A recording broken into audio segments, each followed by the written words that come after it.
Hi everyone, Jaquez here, and I'm back again with some fresh insights and walkthroughs.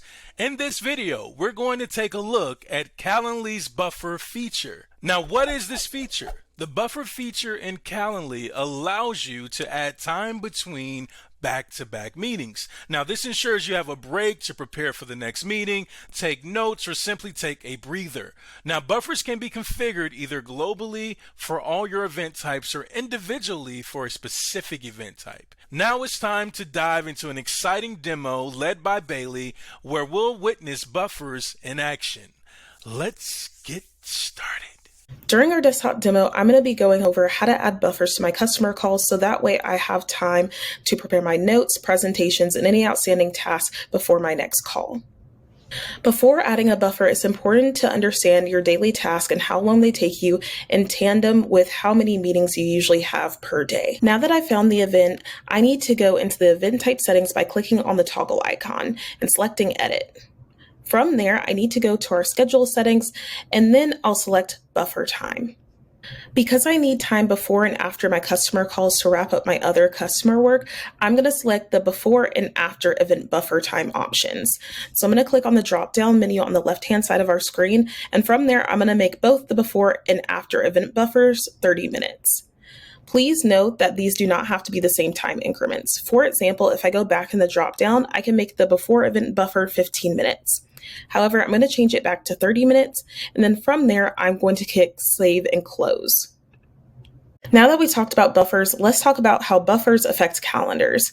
Here we can see that I have a time for a dealer installation call set up with Roy Johnson from 1 p.m. to 2 p.m. However, for this specific event type, the buffers are set for 3 hours on both sides, and I have a 9 to 5 schedule. What that means is that I can only be set up for additional Calendly events before 10 a.m. or after 4 p.m. Additionally, it's important to understand how your setup is being free versus available within your calendars. Here we can see that if we click on the event type and we click on the pencil icon, we can scroll down and we can see that I'm set up as being busy. If I want to be double booked over this event type, what I can do is I can select free from the drop-down menu options and then select save. Now that we've gone over how buffers affect your calendar, let's go over the perspective of buffers from the mobile app.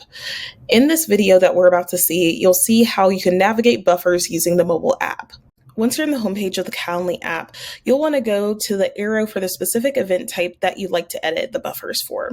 Once you click on that, what you'll do is you'll scroll down to edit this event type located all the way at the bottom of your screen.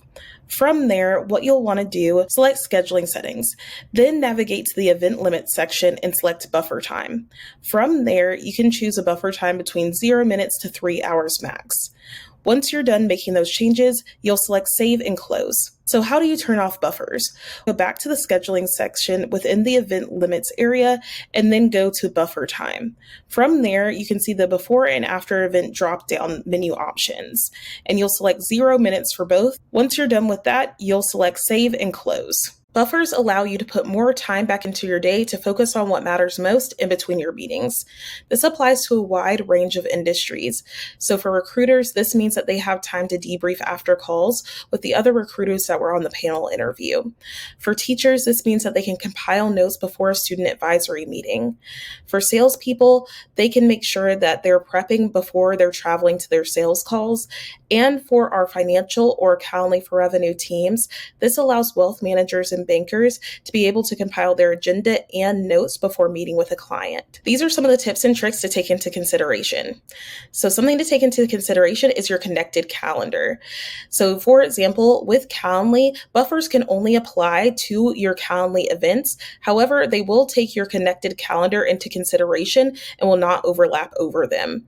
What this means is that if you don't have your calendar connected, we will only take into account Calendly events when using buffer times along with your schedule or schedules. Another important thing to keep in mind when using buffers is a type of event types that you're using.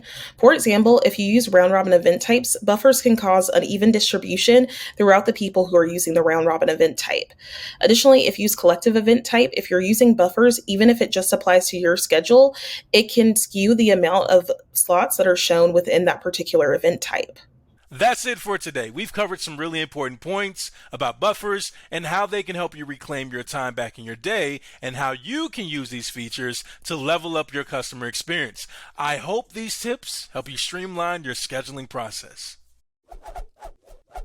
If you have any questions about Calendly features, drop them in the comments below, or you can check out our Help Center, which is also linked in the description below.